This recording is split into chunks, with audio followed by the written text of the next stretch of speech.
Why, hello there, a nice Tale here. I hope this video finds you well and better than me.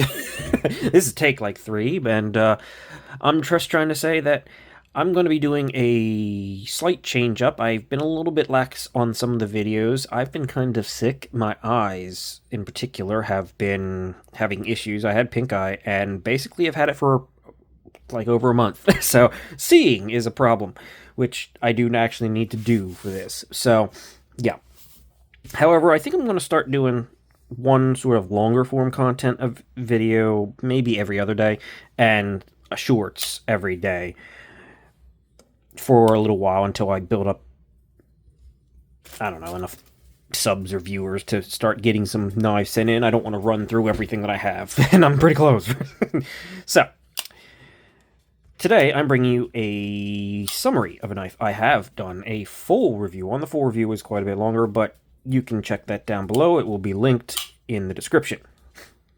This is, as you can already see, a Spyderco. I mean, it's pretty much got the hallmarks of a Spyderco. The hole, the spider, the just general leaf-shaped blade with this G10. Yeah, it's a Spyderco. This is the Spyderco Resilience. This is the larger version of, I believe it's the Tenacious line, which is their sort of budget line stuff. This one is made in China. It says it right there. And it is in 8CR13 MOV. And, well, yes, that is my one nitpick about this knife. It's an 8CR13 MOV. That is basically bottom of the barrel steel as far as I'm concerned. I wouldn't go any lower than that. 70CR is not something I'd even consider. But this definitely, especially at its price point, could use a price upgrade. I don't know why Spyderco insists upon 8CR on their sort of budget line, particularly when they do a Tenacious in titanium with titanium scales, but it's still 8CR. It just makes no sense to me. I could understand it. I'm not 100% sure how they're doing it, because this is, again, a Chinese Spyderco. If it was coming out of the US or even Taiwan, where Spyderco tends to get its more top-notch heat treats on their knives, I could almost understand it, because it's going to probably perform a bit better than most 8CR, but it's still 8CR. Still wouldn't be ideal. I'd like to see, I don't know, even just an upgrade to 9CR or 14C, something like that. Just a slight tweak, just a little bit. But I will say that this is a large knife. This is a over 4-inch blade, whereas my stupid measure 4¼ inch. The Tenacious is your average size version of this knife, and this is the large one. And this comes in pretty much the same price point as the Tenacious, where you can pretty reliably, I think it normally is around $75, but if you look around, I've noticed that it is pretty consistently on sale with a decent frequency, at least somewhere. I will link it down on Amazon, because I know they've been doing good sales.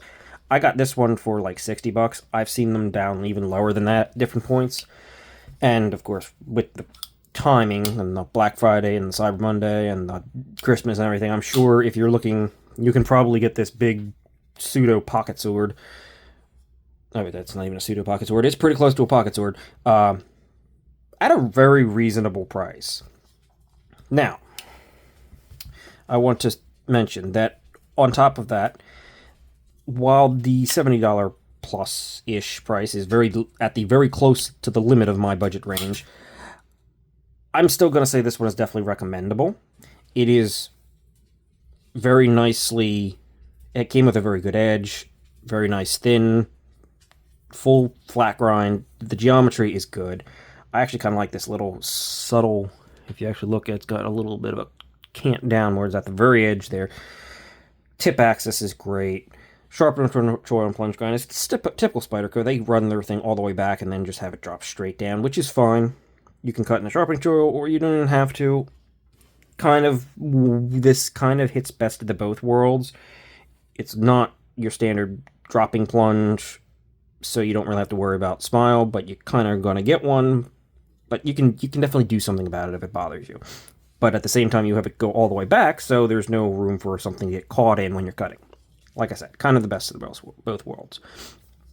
The actuation method is the hole, as typical with a Spyderco. It is on phosphor bronze. In fact, you can see them right there. I will say that... Oh, I hit the camera. The phosphor bronze are kind of ugly on this one. They look kind of ragged almost. However, they are surprisingly smooth and really quite good feeling. They feel better than they look. I've seen phosphor bronze that just look normal that have felt much worse than this. Something about them works. As you can see, I can pretty reliably and easily flick this thing out. And it pretty much came that way. It's centered. Now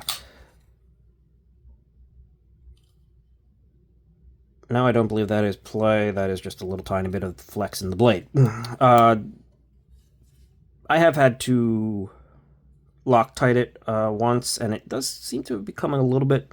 So I don't know if the Loctite took, but no big deal there. It is a steel liner lock. There is weight reduction, tons of standoffs, and of course their lipped backspacer lanyard tube thing that does anybody like? I don't know if anybody likes it, but I certainly don't. It makes it a pain to get it apart. However, again, I have gotten in there. I have taken this entire thing apart. It was kind of gritty when I got it, but which is pretty common for budget knives, let's be honest. Don't really like the tube. Didn't cause too much of a problem on this one. I can tell you that right now, that the one on my PM2 caused considerably more issue. But it's there. And it keeps the lanyard safe from the blade, which is really not even remotely close. But it does what it's supposed to, I suppose. Nice texture G10. I have to say, it's funny, but I personally have liked the texture on the G10 of the Chinese budget Spydercos more than I have on the PM2 that's the USA made one. This is just a little too much grippy, and it's also gets a lot of kind of like dead skin cells kind of just grate off into there. This doesn't do that well. It still provides great traction, arguably kind of better traction. I really like this. They also tend to cant the edges down better with chamfers and soften everything, where this one has, while it has rounded edges, they're much more abrupt and sudden, and I weirdly enough think this is more comfortable even though it's the budget version. Standard liner lock, tons of access. Standard, pretty typical Spyderco pocket clip. It's actually arguably slightly better than most Spyderco pocket clips, as there's no real flat at the end here.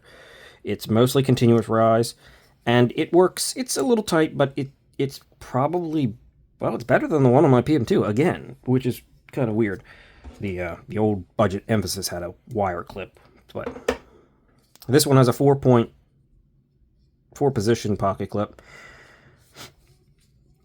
Not ultra deep carry, but it definitely gives you something to pull in and out of the pocket. It works surprisingly well. It's not bad. It is a little gritty, a little bit, because it's still, well, I mean, you can say it is still aggressive G10, but it does seem to clean up better and easier than some of the USA made stuff.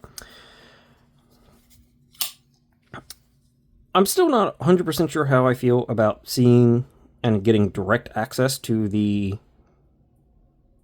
washers from through the scales, because you can see them right there. Theoretically, because they're washers, it shouldn't cause too much of a problem, because they're compressed and flush to the blade, more or less.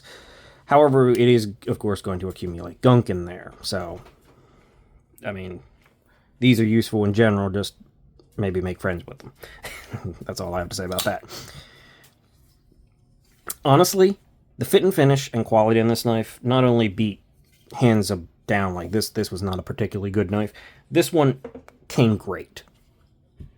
100% step up, and 100% more along the lines of what I wanted and expected from something with the branded name Spyderco, even on the budget territory.